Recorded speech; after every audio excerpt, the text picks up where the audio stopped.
Okay, hi again. This is the fourth episode of Entrepreneur Tips.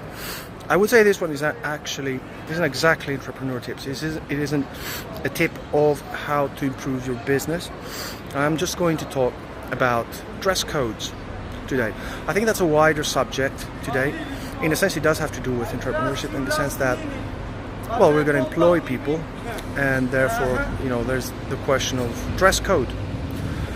So when I talk about dress code, first of all, I think it's a concept that's being abandoned. Okay, it's something that's started from the US. People don't believe in it anymore.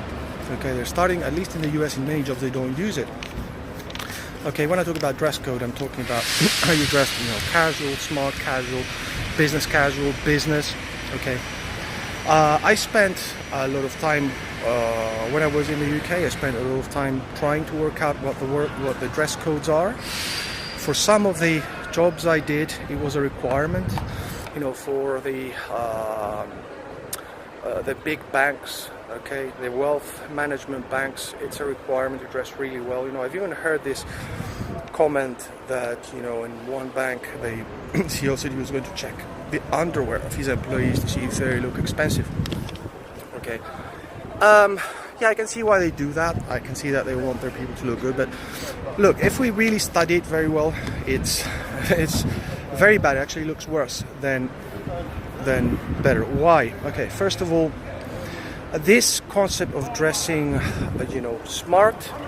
Sometimes, part of it, where did it come from? It's come from rich people. Okay, and when we talk about rich people, we look at the high class in the US. Okay, they don't dress like that always. They don't necessarily always dress like that. In fact, one of the newest fashions in the US, okay, for young people is they dress like, in everyday life, not in work. But it's a sign of how it's changing. They actually dress down like, there's a fashion where people dress like bums. And that's because, people don't judge people by their clothes anymore, for one. That's one reason, okay? But basically, rich people don't dress like this very much.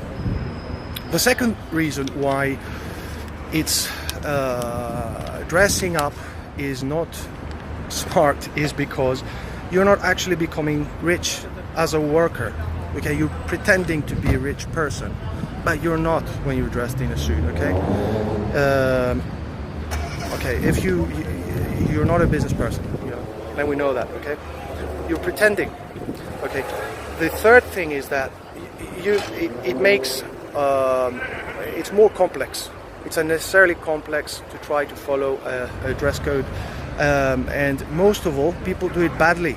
Okay, I've seen if you're going to dress well and you're going to follow the code, you've got to follow it well. Okay, I've seen people, they wear they're supposed to be dressed business, but they're dressed business casual. A person who actually knows dress codes, okay, notices these things. If you're really going to play the game of symbols, then you better have the right symbols. Okay, if I see a person, okay, who's dressed business and they're wearing a shirt with, button-up shirt with buttons, okay, you're not wearing the right shirt. Okay, if you're wearing a shirt and it has, a logo here, okay, it's not a formal dress.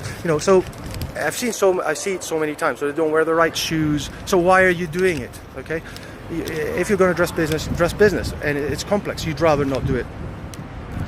The other reason why it's not good is because fashions vary from country to country. If you do travel, you find your fashion isn't quite relevant, so why even do it? Okay. Now, to show you more of some practical examples of why it's all an impression. Okay, why dressing is an impression. Okay, so, and how much more complex it is. So I was traveling the other time from one country to the other. I know what it's like if you want to go to a business meeting and you have to travel, take the plane and go straight to a meeting. Okay, here's the challenge. Okay, you have to learn how to pack your clothes. Okay, because there's this again pretending habit. A person has to wear a shirt which is not ironed, because why do people wear shirts which are straight and all their clothes are straight, and you have to get them pressed so that you look all straightened up? Okay, what's the message behind it? Okay, the message behind it is you're a person who doesn't bend. okay, who just holds onto their ground and who's resilient. Are you resilient because you wear good clothes? Because nowadays you can just get a person to it might mean that you are just paying somebody to iron your clothes, or it might mean that you are just basically good at ironing. That's what it means.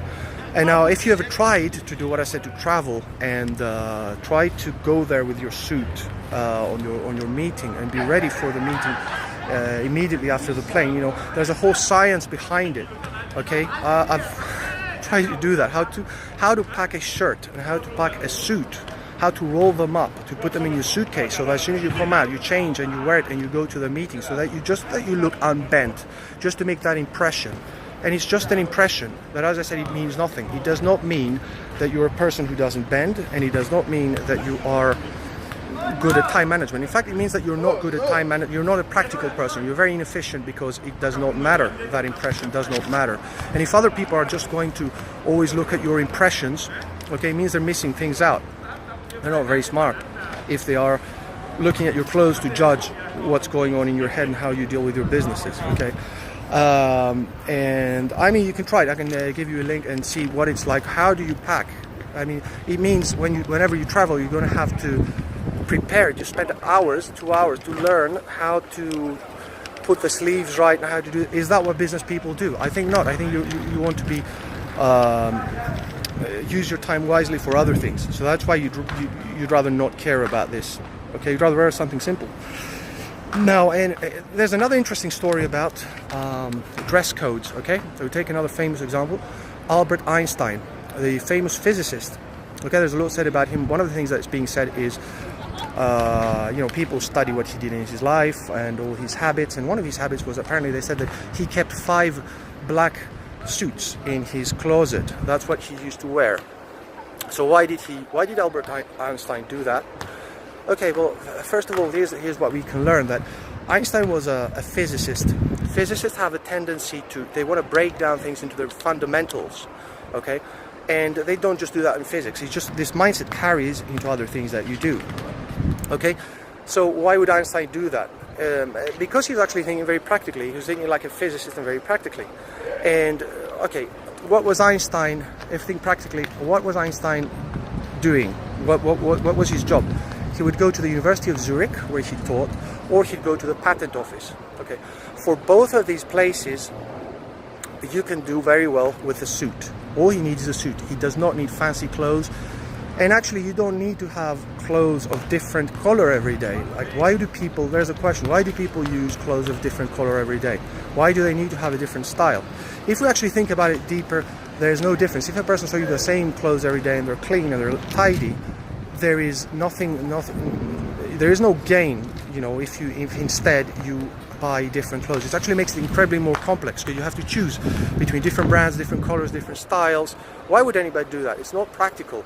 Okay, I mean, I've come to the conclusion that the only reason why people want to wear different clothes of different colors is because they just want to express their emotions, which you don't even really do in the workplace generally. I mean, some places, but even if you do, you're not really being nice to your emotions, having to go to all the shops to shop things that you really don't need, for something which it really doesn't matter, especially at work. You can just run simply.